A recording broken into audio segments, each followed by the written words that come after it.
안녕하십니까. 고향 출신 신정현 의원입니다. 아마 이 자리에 앉으신 분들 중에 영화 포레스트 검프를 모르시는 분은 없을 겁니다. 성실함과 정직함, 순진무구함과 엉뚱함을 가지고서 역사적 사건들에 영향을 주던 꽤나 근사하고 서정적인 장면들로 기억하실 겁니다. 그런데 여러분, 영화 포레스트 검프의 주인공 검프는 사실 지적장애인이 아닙니다. 그는 지능지수 75로 경계선 지능인에 해당합니다. 즉 장애와 비장애의 경계에 놓여 있다는 의미죠. 영화처럼 경계선 지능인의 삶은 그리 낭만적이지 않습니다. 경계선 지능 장애는 평균보다는 낮으나 지적장애 범주에 해당하지 않는 지적 능력을 의미합니다. 미국 정신의학협회의 정신장애 진단 및 통계 편람에 따르면 지능지수 70에서 85까지가 경계선 지능이며 경계선 지능인은 전체 인구의 13.59%로 전체 장애 인구의 2.5배 이상 많습니다. 경계선 지능인들은 단순히 지능이 낮다는 것 외에 학습장애, 운동장애, 언어장애, 사회성 결여 등을 동반합니다. 그러다 보니 사회로 나가 직업을 갖고 업무를 처리하는 데 있어서 비장애인보다 훨씬 더 많은 노력을 필요로 합니다. 하지만 장애인으로 등록된 것이 아니다 보니 정부나 지방자치단체로부터 복지 혜택을 받기가 어렵습니다.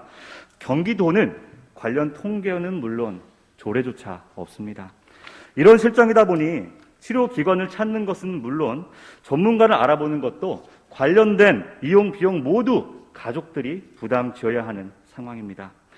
한 자료에 따르면 경기도가 운영 중인 장애아 재활치료교육센터 20개소의 이용자 현황 중 장애 등록을 하지 않은 미취학 아동 511명이 기타 분류로 되어 있습니다.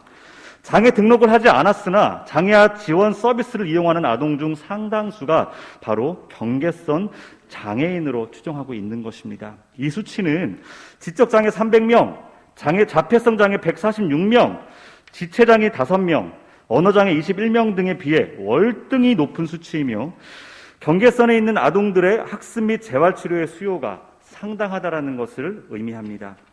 이처럼 경계선 지능인은 비가시화된 채 우리 사회의 복지 사각지대에 존재하고 있습니다. 그럼에도 불구하고 경계선 지능아동 A군의 부모는 학교 밖 사설기관에서 언어학습, 놀이학습, 심리치료 등 매일마다 요일을 바꿔가며 진행하는데 비용은 100% 자부담이라고 합니다. 매달 치료비 100만 원가량이 나가지만 자식을 위해 그마저도 그만둘 수 없습니다. 학교에 입학한 B군은 입학 이후에 문제가 불거집니다. 담임교사가 B군 때문에 너무 힘들다, 내가 교육할 수 있는 수준이 아니라서 전학을 보내주면 좋겠다라는 이야기를 부모에게 직접 했다라는 것입니다. 학업 수준을 따라가지 못해 도움반으로 가야 한다라는 말, 학폭의 가해자가 되어 징계를 줘야 한다라는 말, 이따금 이상행동으로 친구들로부터 왕따를 당하는 것 같으니 부모가 직접 교실에 아이 옆에 앉아달라는 말, 지금의 학교 시스템은 경계선 지능 아동 청소년들을 케어할 수 있는 여건이 전혀 되지 못하는 게 경계선 지능인 부모들의 공통된 주장입니다. 차라리 지적 장애로 판정받아 특수교육을 받고 싶다라고 말하는 부모도 많습니다. 또 이분들의 가장 큰 고통은 경계선 지능인이 성인이 된 이후에 완전히 방치될 거라는 두려움입니다.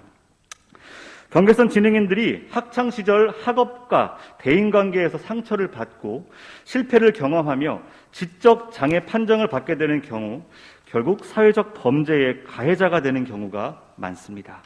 장애인 지원에 대한 우리 사회의 공적 부조의 부담이 커지게 될 것이고 이는 결국 사회적 비용에 급증하는 원인이 될 것입니다. 포레스트 검프가 미국 사회의 굵직한 사건과 유명인들에게 영향을 주었던 행운의 캐릭터로 등장하지만 그 뒤에는 검프를 위해 시기별로 연령별로 상황별로 필요한 교육을 위해 소위 요즘 말로 영혼을 갈아 넣었던 부모와 교육자들의 존재가 있었습니다. 하지만 지금 우리 곁에 경계선 지능인들에겐 그저 그런 행운을 기대할 수 없는 처지입니다. 먼저 경기도가 나서서 조금 느리게 배우고 천천히 성장하는 경계선 지능인들을 위한 평생 교육의 안전망부터 만듭시다.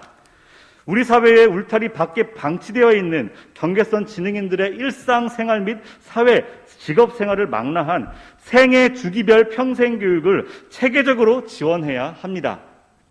1차적 안전망을 제공하는 가정에서는 부모를 상대로 인식 개선 교육을 제공하고 경계선 지능인들의 원활한 자립과 사회 참여가 가능하도록 심리, 언어 치료와 함께 반복적 기능을 연마할 수 있는 직업 교육도 진행되어야 합니다. 본 의원은 경기도 경계선 지능인 평생교육 지원 조례안을 만들어 3월에 입법을 준비합니다. 경계선 지능인의 자립을 위한 첫 걸음으로 평생교육을 지원하는 것. 하지만 이 조례가 제정된 이후에는 복지, 교육, 의료 분야에서